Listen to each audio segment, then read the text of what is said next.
that we live in a so exciting era regarding data and digital, where you have innovation in the data space. Meaning, here I say innovation in the field of systems that can help you build data products or data solutions in such a easy and a powerful way. Quantum computing is on the verge of happening as well. Uh, we live in an era where we live these data revolutions, and in your organizations, for the people who listen to us, I'm sure that you are witnessing that.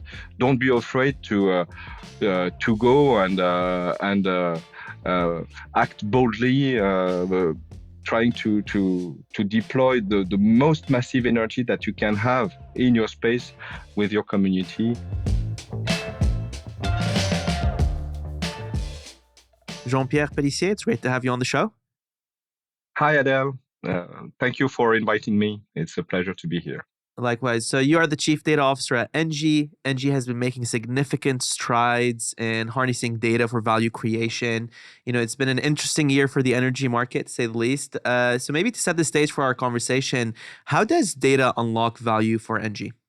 And maybe I can start with an example of what happened last year. You are aware that last year in the world we had major disruptions on the energy markets because of the war in Ukraine, and at ENGIE, some examples show that data is now really on the way to become a key asset, along with our industrial assets or talented teams. I will give you one example, is that our trading activity or trading teams were able to surf through those very hectic and volatile conditions of the market to manage risk and balance our portfolio between productions and retails, to ensure that we serve our customer while being fully covered on the market, and they were instrumental in the good financial performance of the company last year. And it was not a given. We could see that some of our competitors had major difficulties, major challenges. Some of them even went bankrupt or had to request the backup of the government. So that's an example of how data is today leveraged at ENGIE. But otherwise, ENGIE is today now a global company, which is positioned across the whole value chain of low carbon energy. We work from production to retail, but we also store electricity and gas. We trade, as you know, and we also offer energy solutions to customers so that they can optimize their consumption. And in all of those activities today, we have projects to deliver business value with data. That's very exciting, and I really appreciate that example and how you contextualized it with the disruption of the energy market and the war in Ukraine. You mentioned the value chain of energy, right? So maybe we're going to discuss a few use cases of data science and energy. Maybe it's good to also demystify what that value chain looks like. Maybe walk us through what the different sides of energy production looks like, what that value chain looks like, and where does ENGIE sit in that value chain? And so ENGIE is a global player of this value chain. And it all starts with production. So it can be production of gas or production of electricity, and so we have assets of let's say facilities which can be gas thermal plants, which uses gas to produce electricity, but they are the old way to produce electricity. And on the other hand, we now have assets of renewable energy that use solar or wind or biogas to produce as well, that can produce electricity. So that's one part. The other part is that we transport after be it gas or electricity. We have assets to transport those components. It's a molecule in the face of gas, or it's electrons for electricity. We can transport that on very long distances on thousands of kilometers. For example, and after once they are transported on those very long distances, there are networks of distributions, secondary distributions that go to your house or industrial facilities where after that electricity or that gas is consumed. And so we have companies to produce, we have companies to transport, we have companies to distribute, and we also have after companies that sell the electricity or the gas. Each time they are separated activities. You have to understand that each time it's different entities, different business organizations. And that's, let's say, the primary value chain. And then, as I said, we also have other activities which are complementing these value chains, like the storage. Sometimes we have seen that in the winter in Europe, and this year there were a lot of attention given to where are the levels of storage of gas? Do we have enough gas storage to go through the winter? And actually, ENGIE operates such facilities of gas storage. It's cavities that we have in underground, and where we inject gas when the consumption is not so high, and where we consume the storage of those gas when it's needed, for instance, in winter.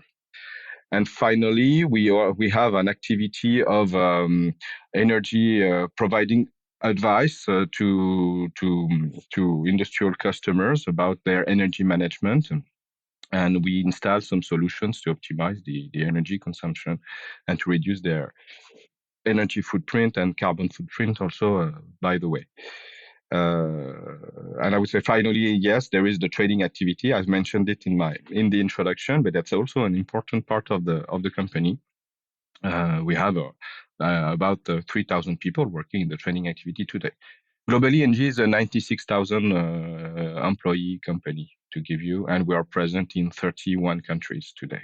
So thank you so much for this really detailed overview. And, what's very interesting is how complex the value chain is. There's definitely a lot of different activities here. And moreover, having, leading data at a global organization definitely gives you a lot of unique challenges, I assume. As a chief data officer, what do you think are what are the most critical success factors for organizations, especially in the energy sector, but especially in global organizations such as ENGIE, when you want to harness data effectively for value creation? Well, data is effective when it can be shared, when it can be easily accessed, and when after it is computed to create analytics and value. So I would say that what is really critical to unlock that is first to have a culture of collaboration in the company. And it's true that at ENGIE we are coming from a culture of decentralization, where we have the local organizations had a lot of autonomy, and so that is a situation where data is not easily shared between organizations and entities. And so one of the critical part of our action is to ensure that now we make people understand, and that yes, of course they have their perimeter to manage data, but they could benefit from data coming from other functions. Like if you are in if you are in the industrial production part, of course you need finance data to operate, to understand how your P&L is going. But also it could be useful to have access to some HR database when you need some trained people to hire in certain fields. And after this is an example of if you are, to say that if we unlock the data, we create more value. It's let's say it's a very basic assumption that I'm saying, but that's not so easy to achieve in a wide company. So I would say that the very first thing is to ensure that this collaboration mindset, this data sharing mindset is there. And so after, what we've done is that the second part, I would say, is that we have infrastructures that are effective and easy to use, so that people, when they are convinced and they are say, okay, I'm ready to share my data, but if it's cumbersome, if it takes hours or it's to share it, I will not. So we have to, after, to build easy to use infrastructures. So that's the second part. And the third one, I would say, is that maybe the most important one in the end, once you have those fundamentals of infrastructure and mindset, is that you focus your actions on only what is the most value on the most value creation, because otherwise you can waste your energy and efforts on things that are not that are useful but not providing the much value that you can. And that's where having a strong governance is essential. That's very great, and we're gonna unpack a lot of these elements. You mentioned here a culture of collaboration, and essentially this connects to a data culture within the organization. You also mentioned the infrastructure component, making sure the data is easily accessible, and also prioritizing value creation use cases. So maybe let's focus a bit on the data collection side, on the infrastructure side. What's interesting and what's pretty fascinating about the energy sector is that the data sources that often are used to create value and analyze data come from IoT devices, sensors, pipelines that measure, the effectiveness of pipes, right? Walk us through the data collection and quality challenges in this space. What steps has ENGIE taken, for example, to ensure data accuracy, completeness? What does a data governance framework look like in this particular context? Okay, yeah, voilà. One thing I would mention first is that our journey is clearly not finished in that space. We are in the middle of the journey, so we are working very hard to harness this data and have a complete view on the data collection and the data quality globally. But that said, yeah, if we go back to the value chain, you're right when you say that we have a lot of IoT devices that will send us data. We have IoT to send us data about how a windmill is working during all its day. We have IoT. Now we have smart meters that are installed in many homes in Europe, in France or in Belgium, for instance, and they send you this information on how you consume electricity or gas at your home. And in the future, we will have a device that monitor how electric cars are are consuming. So yes, so we have to deploy a very wide network of IoT to collect this data, and that was a tremendous effort. Sometimes the device, and in addition you have to understand that we have a legacy industrial assets network which were not used for digital, so we had to deploy a lot of new tools or upgrades of meters to be able to send the information in the end. So today, I think we have it's not complete. When we say completeness, we cannot say we're complete, but we have a fair view on how how gas and electricity are now used at many in our production plants, but also at homes of our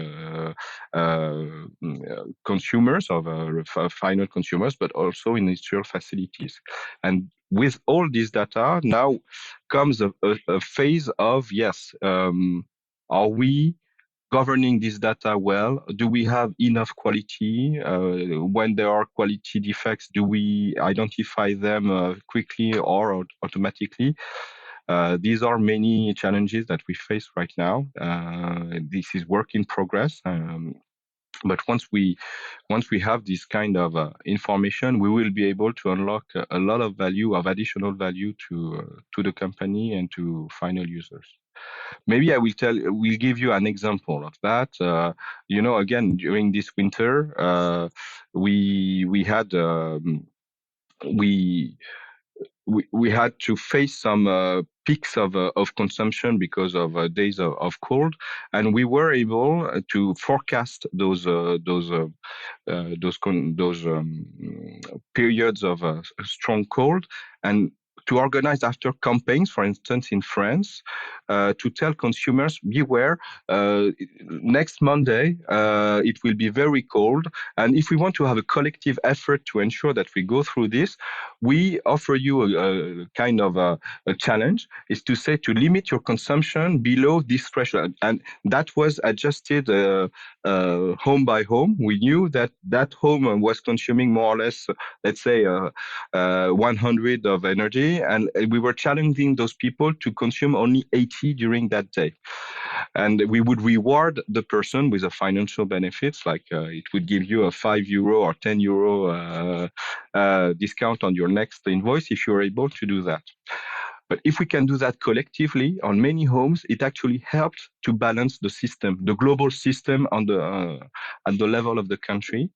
And so you see, having the vision on how a home is consuming, we were able to target the campaigns very effectively, thanks to our data tools and data systems. That's a really great use case. In a lot of ways, we all remember, I live in Europe as well. I live in Belgium. The winter, especially with the, challenges that came from the energy disruption that we mentioned earlier in our conversation. There was a lot of conversation and chatter within the media, within government about how we need to ration energy to keep the system, globally balanced, and seeing data science providing value in that particular challenge is very useful to put it in context.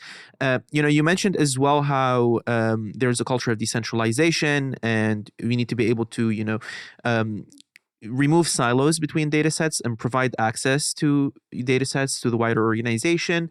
This is oftentimes with organizations that have a history that is as rich as ENGIE's. There's often, legacy systems, as you mentioned. What are best practices that you can share when it comes to, approaching this challenge of bridging the gap and creating that integration between different data sets, different parts of the organization, and modernizing these legacy systems?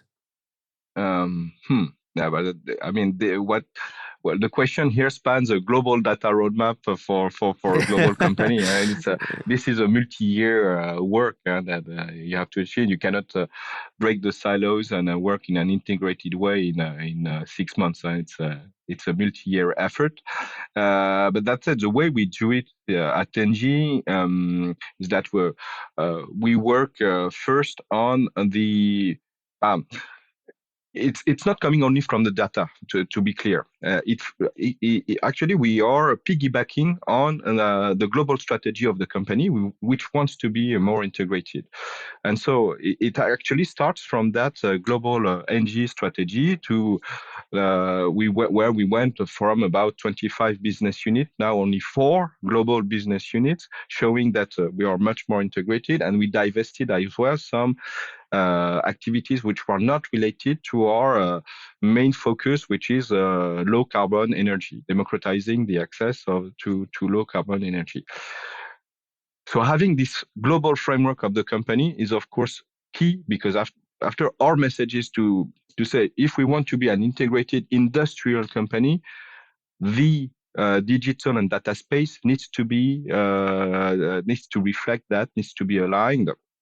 And so breaking the silos will be part of the strategy of becoming more integrated. So having this global strategy is key. But after it takes, then, as I said, we need to, as a corporate, at corporate level, provide the infrastructure, the data lakes, and all the middleware effective enough so that people can actually break the silos while still retaining the ownership of the data and ensuring the cybersecurity of the infrastructure globally. And not least also to comply with privacy regulations, for instance, and other laws which are national. Even though we have a global platform, you need to comply with the national and local regulations. So here at corporate level, we had to be very disciplined in understanding what kind of infrastructures could be really needed for the benefits of our entities or organizations, and then. It's a lot of effort about networking, going to working on the field with the people to co-construct the needs regarding the infrastructure that will be used after by the entity, and to promote the adoptions. So I would sum up by saying that yes, if we have a corporate strategy, it helps. If you have after, and then it's building an infrastructure that is co-constructed with the entity, and that requires a lot of going to the field, going to meet people, a lot of time and energy, of course, to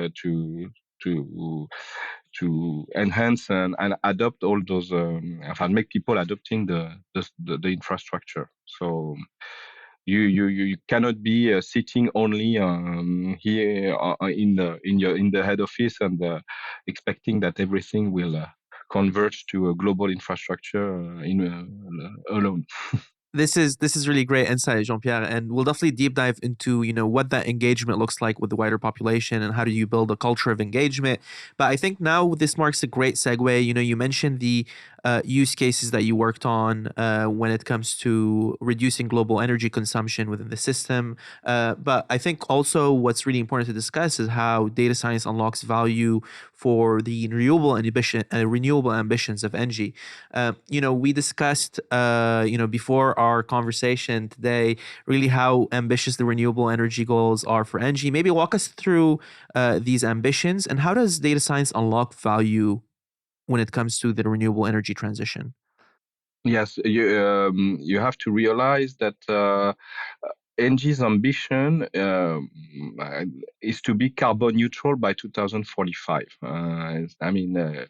Being an energy producer and being carbon neutral, let's say in 20 years, a bit more than 20 years, it's a huge challenge, actually. And but it also shows the power of the ambition and of the visions that we are all committed here in the community.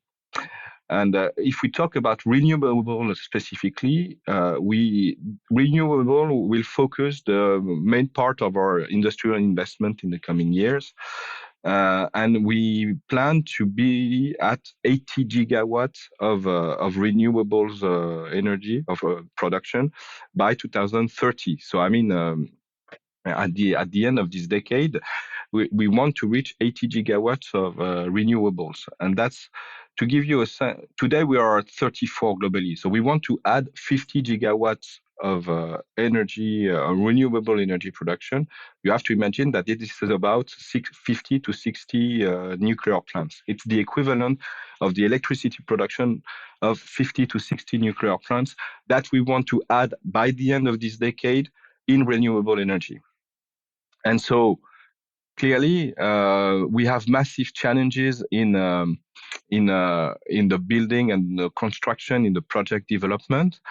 But once we've done that, we after have to ensure that the production is done in the most effective way. And this is where data science today is helping a lot. For instance, to optimize the renewable energy production. And I will give you an example again in the solar field, you are dependent on, of course, the weather forecast, and you need to adjust very accurately the orientations of the panels to ensure the maximum output possible. If you are not well positioned, you will not deploy that effectively. And now we have data science algorithms that can track where some that compares the real, almost real time weather data and solar data that is coming in a specific regions to forecast what should be the maximum output that you see. And if locally the plant is not reaching or is really far from that production, it will be detected by data science, and that may trigger some maintenance or at least an investigation of why the site is not producing as it should, based on the observed weather conditions. And that's the same for wind.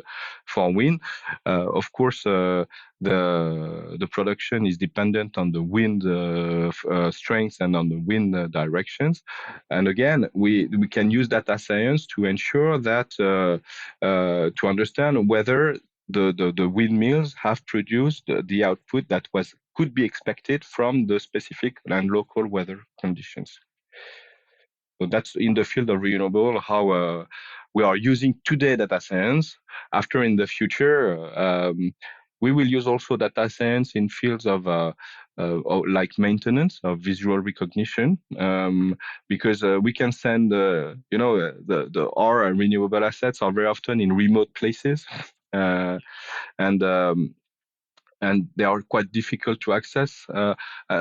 And we can use now drones to inspect the farms, and to collect the visual images, and visual recognition algorithms can help us detect some start some defects or some things that will need a maintenance, without having to send some technicians on site, and it saves a lot of time and for our teams, for our technical teams. I think these are amazing use cases that you mentioned here, Jean-Pierre, and especially when we start thinking about the climate challenges that we're about to face in the next 20 years, as well as food security challenges that we may face as well. When you mention these use cases, one thing that pops out to me is that a lot of these use cases require quite a lot of subject matter expertise within the energy space, renewable energy space. In many ways, right, you need to be able to marry data science skills with the subject matter expertise to be able to develop these use cases. How do you ensure that data science teams at ENGIE develop the subject matter expertise? How do you marry that technical skill set with the knowledge of energy, and how do you build that out as a capability within ENGIE? What you're saying is a critical part. Yes, data science, our data scientists need to have a curious mindset to really understand actually the global value chain of where they are working, to ensure that the algorithm they build are specific enough, and really customized to the need of the operations. And we do that actually by really emerging the data scientists in the teams, in the operational teams. Of course, we have a center of excellence, which is central, but this center of excellence only provides, let's say, very first initiate some projects, or helps organization to think or to brainstorm and to start project. But once we are in the real development phase, the data scientists, they are either internalized by the local organizations, or they are sent for a long-term mission on site. So we really have this mindset of emerging the data scientists in their as if they were other operational colleagues to the teams. So that's to me, it's a very important part of that. And but in the end, data scientists are scientists, and I think that they also have, quite naturally, I would say, a curious mindset, because when you're a scientist, you want to understand, and you ask the questions to understand. Most of the vast majority of data scientists I've seen are actually very proactive in in going to meet their colleagues and to ask them, I mean, okay, I will work on this field, but please explain me a little bit more. What how does your device work? What do you want to achieve? What is really you would like to expect before they start to develop models or things like that. So definitely learning by immersion is a great way to give that subject matter expertise. So we talked about how to give data scientists the subject matter expertise. Let's maybe flip it around here and talk about how to give the wider organization some data skills and a data culture. We mentioned it earlier in our discussion as well, how culture and opening up to collaboration and to data sharing is an incredibly important aspect about NG's data ambitions. Maybe walk us through at the beginning, why is creating that data culture and data mindset so important, right? And then let's discuss what are some of the initiatives that are done at ENGIE to address that. Yeah, it's a great question, Adele. And to me, I think this is the most difficult challenge that we are going to face at ENGIE, and I think in In every other industrial organization. in every Yeah. organization. Exactly, Yeah. is that if we really want to leave the digital era and the data era, all, let's say all the employees of the company should be at least a minimum level of awareness about how digital and data works and how it can create value and and then it means or to have a little bit of understanding of what is statistics, what is the minimum mathematics that is behind if you really want to use effectively analytics tools, even if they are low code or no code. Um, Today, we know that we won't have enough people trained in computer science or in mathematics to really fill all the gaps of the harnessing data and creating value with it. So we need to upskill our workforce, and it's going to be a massive need of training for all our employees, so that they when you are an accountant and you use Excel, it's great. And many accountants are very expert in Excel, but maybe they are not aware today that you have low-code tools that make their work they do in a bit cumbersome way, but expert way, in a much easier way, and unlocking a lot of other functions with advanced analytics. We need to make these people understand that those tools exist and train it to do those low-code tools. And conversely, maybe there are some maintenance technicians on the field, which have let's say, a low awareness of digital and data tools because they were not trained in those fields in the first place. But still, in their private life, they are using digital and data tools.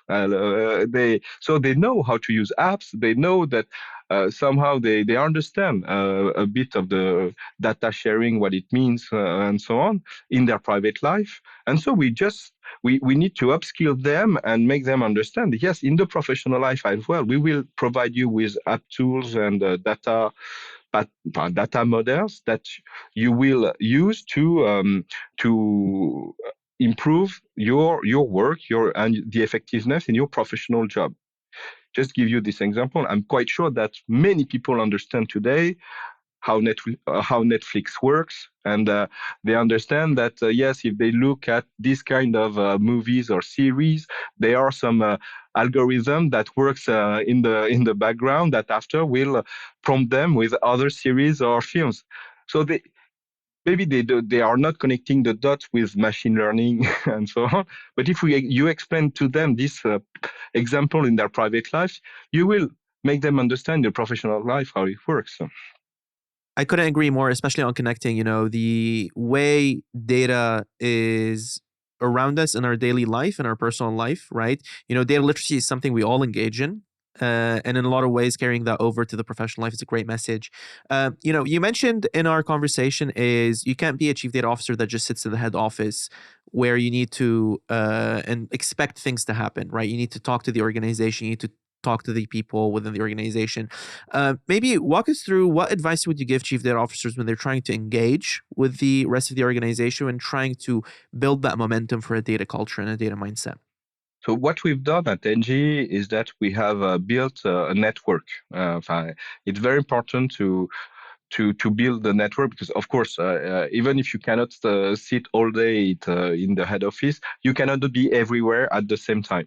So you need to have relays, and one of the very first things that we've did is to build a community, so and to grow the community afterwards. And so that means, yes, working the data officers in the first place should start evangelizing, but trying to identify people that has this attractiveness to work for the data space, and that will become data champions or local data officers sometimes. So one of the work that that was, I haven't done it for ENGIE because I arrived only 6 months ago.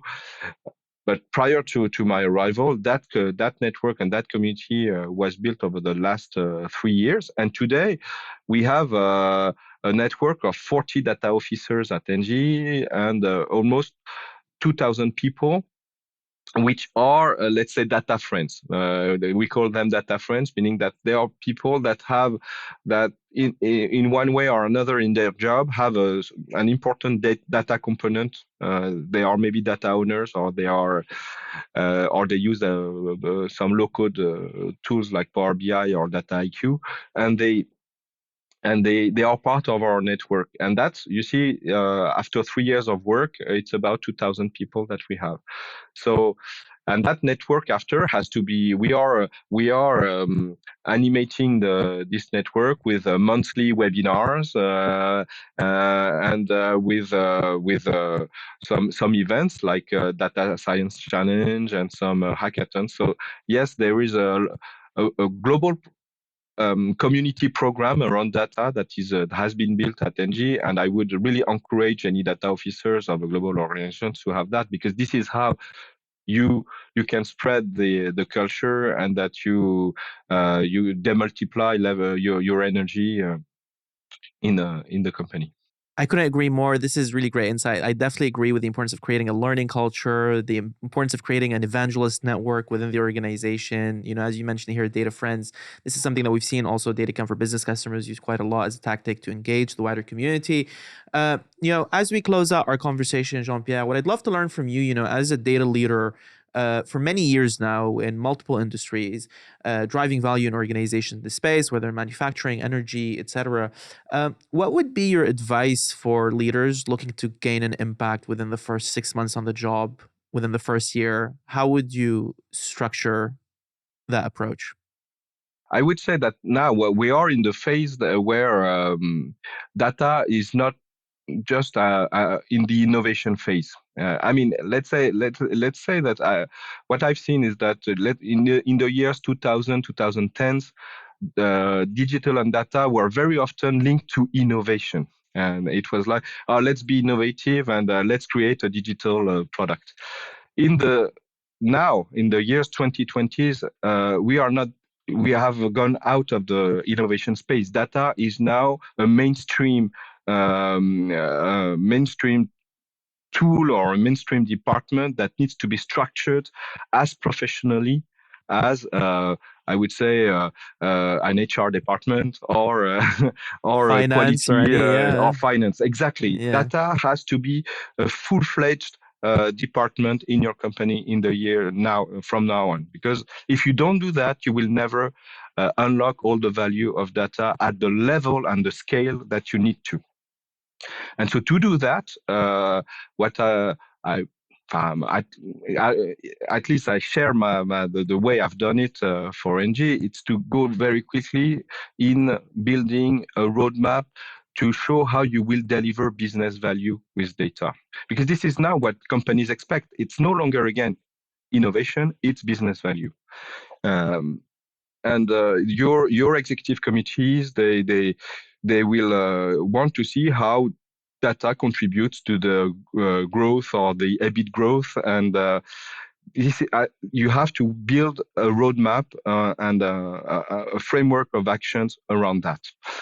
And once you have that, this North Star of how do you create business value, Then you can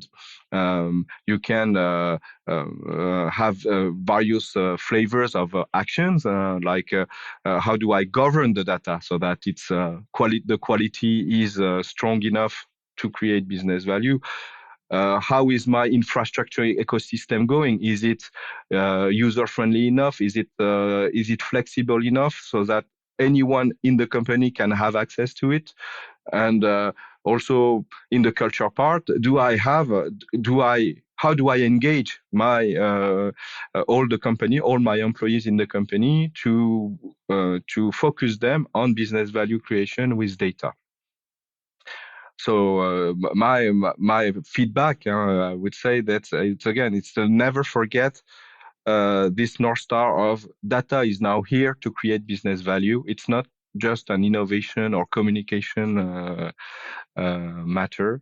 So it has to be structured in a very professional way, and that's why you need governance program, culture program, and infrastructure program, and even in the end, a strategy or data strategy that matches the global strategic objective of your company.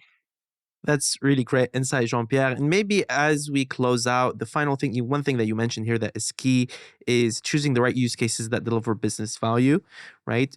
If you're a chief data officer that just joined a new organization, how do you prioritize those business use cases? What are low-hanging fruits? What makes a low-hanging fruit of a business use case? And what makes a use case that is a more long-term strategic objective? How do you prioritize and make the trade-off between both? As a data officer, you need to speak to other C-level people, and that across the organization. You cannot speak only to the IT family or IT and digital family, and because you need to have the attention of people that have the money to invest. And to invest big in projects that will generate return on investment and that will help the P&L of their entity. So a lot of things that you do during the first month, it's to go to speak with C-level people and their teams and their executive teams to understand what are the real strategic objectives, what are the real pain points of the company, and even if it's not in the digital part, you have as a digital and data team, you have to work in framing projects or products that will help solve those pain points or achieve those business objectives. So it's really spending a lot of time in talking with your business partners, because I know that sometimes when you arrive as a data officer, you can be drawn in meetings with your fellow colleagues of IT or with vendors or with or with the digital and data ecosystem, I would say. But be careful of not being disconnected from the real business objectives of your fellow colleagues in the business organizations. I couldn't agree more. Now, as we close out our episode, Jean-Pierre, do you have any final words or call to action to share with our audience today? No, I mean, we live in. First, I would like to thank you, Adele, for inviting me and give me this opportunity to voice this. I mean, that we live in a so exciting era regarding data and digital, where you have innovation in the data space. Meaning, here I say innovation in the field of systems that can help you build data products or data solutions in such a easy and a powerful way. Quantum computing is on the verge of happening as well. We live in an era where we live these data revolutions, and in your organizations, for the people who listen to us, I'm sure that you are witnessing that. Don't be afraid to go and act boldly, trying to deploy the most massive energy that you can have in your space with your community. It takes a lot of energy to deploy a change culture and to make people savvy with data, but it's so interesting and it creates so much value that it makes all this journey very rewarding. That is very well said, Jean-Pierre. Thank you so much for coming on DataFrame. Really appreciated your insights.